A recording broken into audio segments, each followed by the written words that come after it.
or like there were just so many questions. Like you could not just say I'm a makeup artist and be respected, or as a business person, or looked at like as a serious person. Like this is what I'm doing. This, is my bread and butter. So I was just so determined to like, be that person. Like be a makeup artist, own being a makeup artist, be respected.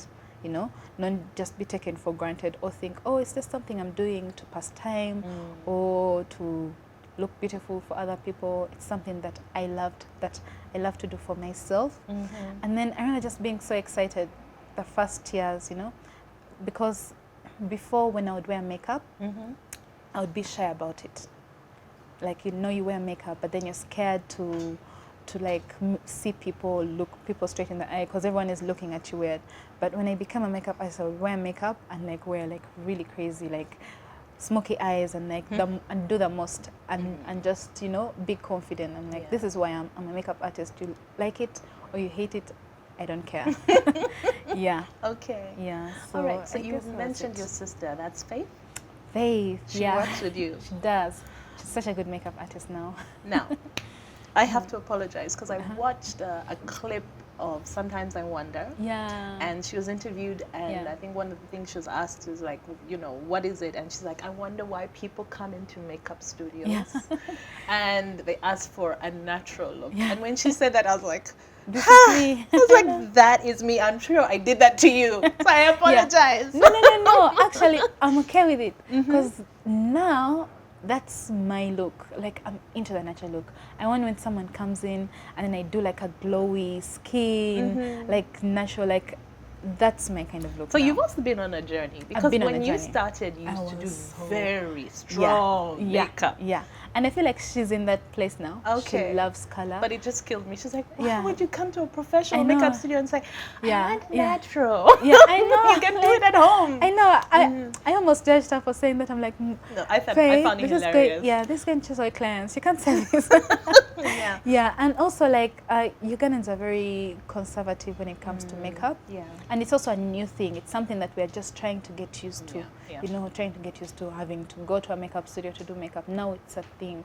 But before, people never used to do it. And also, the same way I was shy about wearing makeup, that's the same way other women are. Like they want to look good, but then they don't want everybody to just be like, oh, she had to sit in the mirror for 10 hours to get herself. You don't want it to be too obvious. Yeah, you don't want it to be too obvious. You just want to look like, I woke up like this, flawless, type of thing. I woke up like this. Yeah. I think when I look at like the makeup scene, I remember my sister who is in London, in UK. Yeah. I remember way back in the day. Yeah. She had also all the powders and the blush and the mascaras and all of that because that was very big there. It was normal even for 13-year-old girls to have full makeup. Yeah.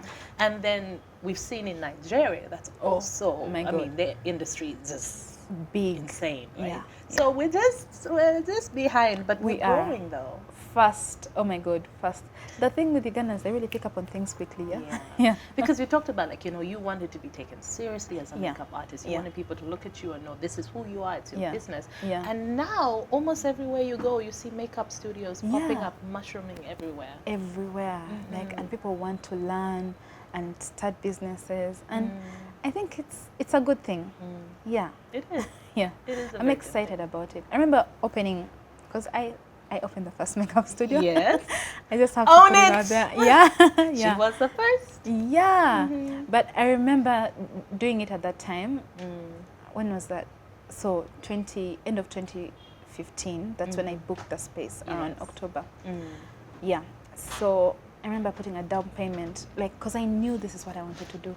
And I was tired, because before I was doing the makeup in that, remember the boutique I opened up with my friends? Yes. So that's where I used to do my makeup from.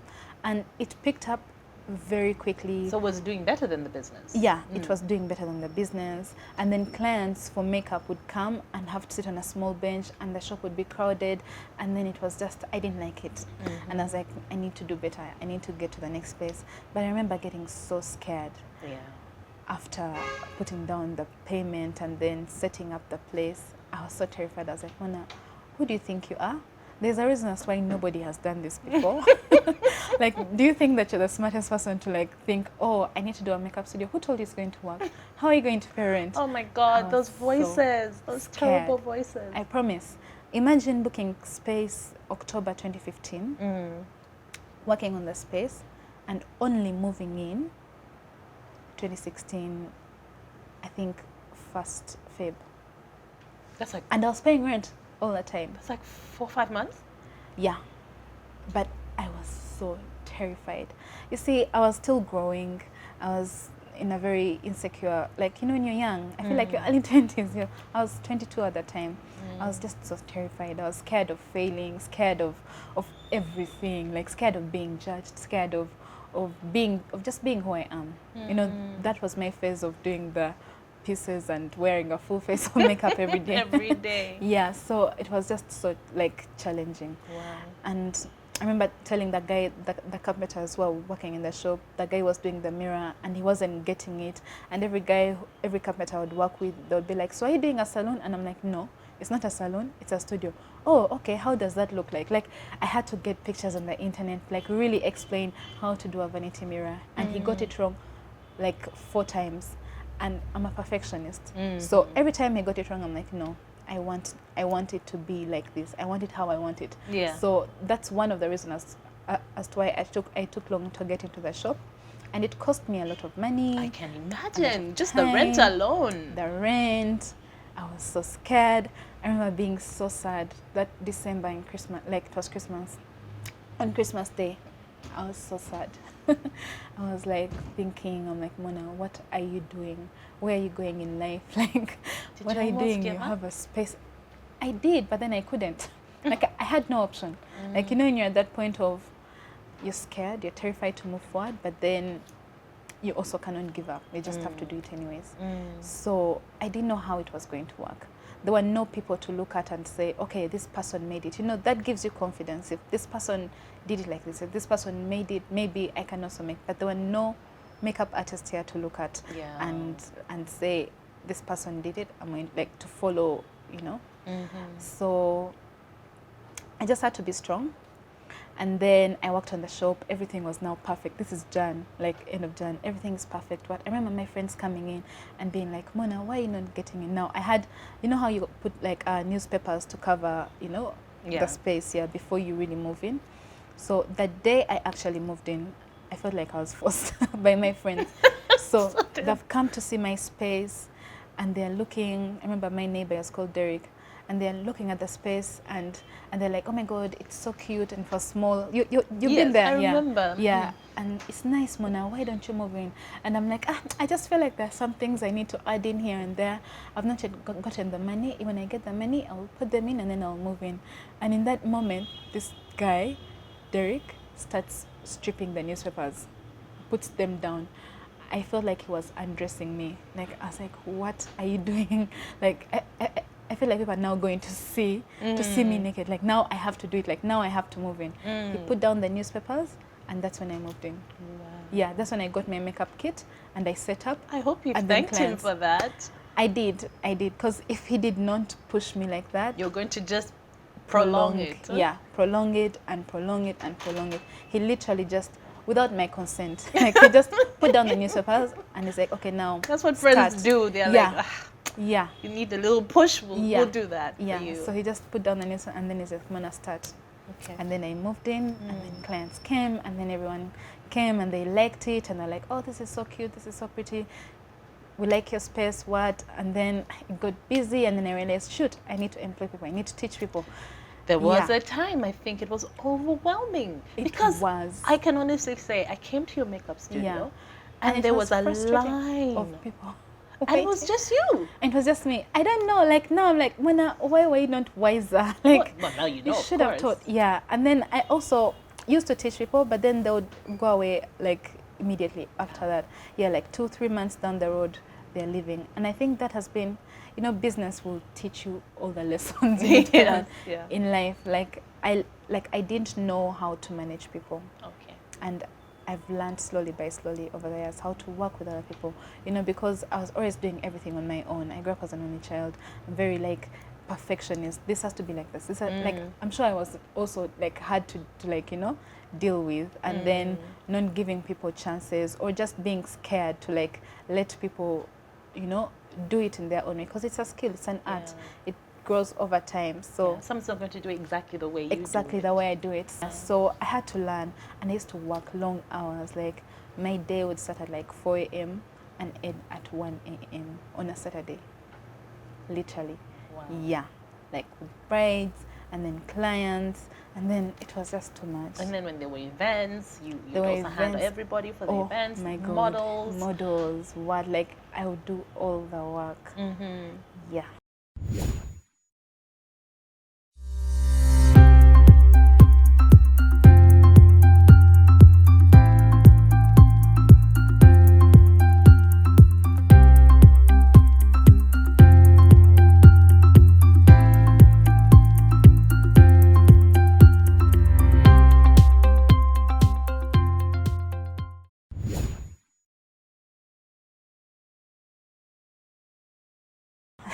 When you look back now, you're like, yeah, I'm like, what?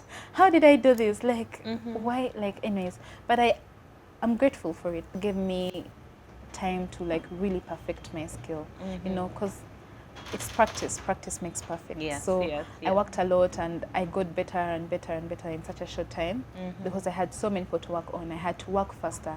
I had to teach myself all these things, and then now it's like I'm able to teach other people because I've been there. Yes. Yeah. Because I saw that you took it to the next level where you started doing makeup classes. Yeah, I started doing makeup classes. Well, that came from, one, there was a demand for it, and then I also just felt like I needed to share beyond just, you know, teaching people and making money out of it or something. There was I just kept thinking of like a girl exactly like me who needs this, you know, who needs the extra cash, who needs to find something to do, and who's also maybe as passionate about art and beauty. And yeah, I just kept thinking of me 2 years ago, 3 years ago, and I just felt like I need to share, like this is my purpose. Like if I'm not doing this, then what's the whole point? Yeah. Okay, so when was the first one? Because you've had about, what, two? Yeah. So the first one was in 2017. Yes. I was also really terrified. Like, it's like everything I've done like from a place of fear, like so scared. I'm like, this is going to fail. But you push past the fear, you see. Yeah. And then now you do another one. And guess what? I'm still scared. I have to do another class this year, but I'm still terrified. I'm like, okay, I know I'm not as scared as I was before, because I know in the end everything works out. Yeah. But I'm still terrified. I'm like, this has to be perfect. Well, they say if it doesn't scare you, then it's not big enough. Yeah. So I know, they say. Yeah. And you know, with everything you're talking about, and your fears, and somehow being able to push back and you know, get things done. And I'm looking at the t-shirt the whole time. I just keep saying bold woman, bold woman. You were part of this movement. These ladies who came together. And you were talking about, you know, owning who you are and being bold. Personally, as Mona, what were you trying to communicate by being part of, you know, these bold women, should I say? Well, so you know, they did this, Nunu. I'm sure you know her. CEO, bold. So she decided to start doing a thing where she celebrates bold women every month because it's bold. And I was just so grateful, first of all, to be able to be a part of it, considering they were my first bosses. And then they were like my big sisters, and I still work with them a lot, and they mentor me in like so many ways. Anyways, so so they asked me to be a muse for, I don't know, I don't remember the month. I think it was June or May. Last year. Yeah, last year. And my phrase was, I'm extra. Like, they asked me who I am. And then they made a t-shirt out of it. And I think I'm actually a very extra person. You are? Yeah. I'm so extra in everything that I do. But it's also nice to just finally be able to own it. Yeah, because I'm extra, but then I'm also shy. And I've always been shy. And I used to be even more shy. Like, even starting out doing makeup. I know, right? Like they collide. Like someone, like you want to do really, really big things, loud things, but then you're also very shy. You don't want to be noticed. You want to disappear in the crowd.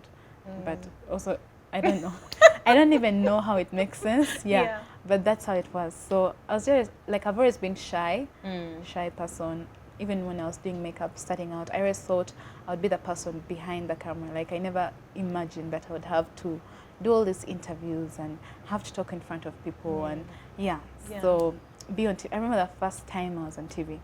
Sky, no. What is it? Style Project. Yes. With Sylvia Worry, I started doing her makeup. I was doing makeup for the whole, show. And they asked me to, be a guest. And I was sweating, like, literally. I was so terrified. It was so embarrassing. Like, that video is still up on YouTube. Like, I keep looking at it and I'm like, oh my God, Mona.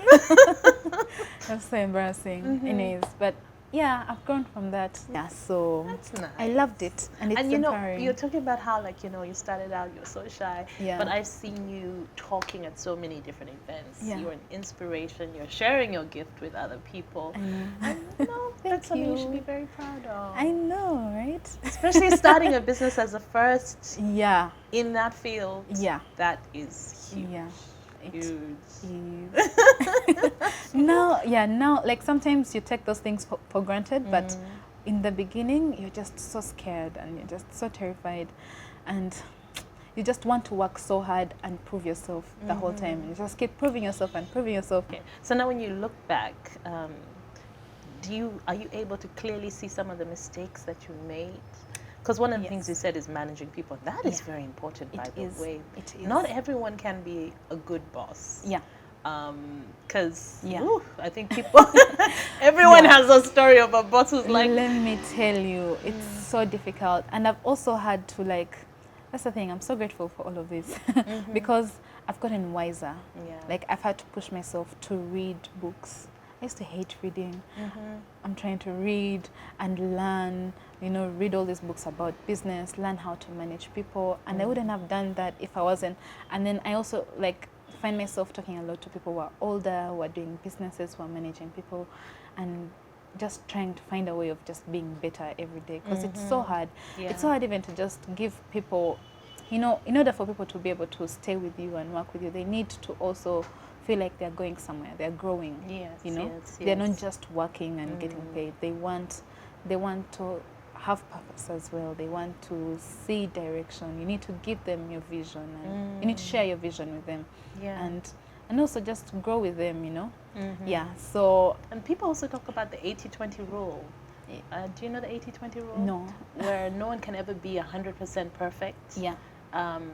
At something that you're trying to get them to do. Yeah. So sometimes if you get someone who's 80%, you ignore just the 20% of the things that maybe they don't put things back exactly where they're supposed to put them. Yeah. So I've heard some people say, as a boss, that's one of the things that sometimes you look at. Yeah. Actually, some people have told me that as well. Like, they always tell me, look at someone, look for their strengths, and then focus on that. And then encourage them in that area, motivate them. Yeah. Okay. And I never used to do that. Oh my God, that was so bad. Like, that's the only thing I regret. If I started, like, if I knew how to manage people better, like 2016, I would have a whole team already. And if I wasn't just scared, if I was a little more fearless, I may say, like, there's so many things I didn't do the same exact way. I should have done them because I was just scared of doing it, or just scared of judgment, or what people are going to say or think. Yeah.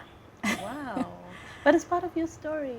It is part of your journey. Yeah. Okay. You live and you learn. You live and you learn. Yeah. Okay, so we talked about, like, now at the start of the show that you've now gone the natural route where you're comfortable stepping out without makeup. Yeah. You've got natural with your hair. Yeah. What was the thing that got you there? I didn't even realize I was getting there. Okay. Yeah, it wasn't one thing. I didn't, like, it was a process. Like, I think I just grew into it. Like, it didn't happen overnight. I didn't wake up. I didn't even decide that I was going to cut off my hair. But I remember being so tired of wearing weaves. And then I said, okay, it's time to let my natural hair grow.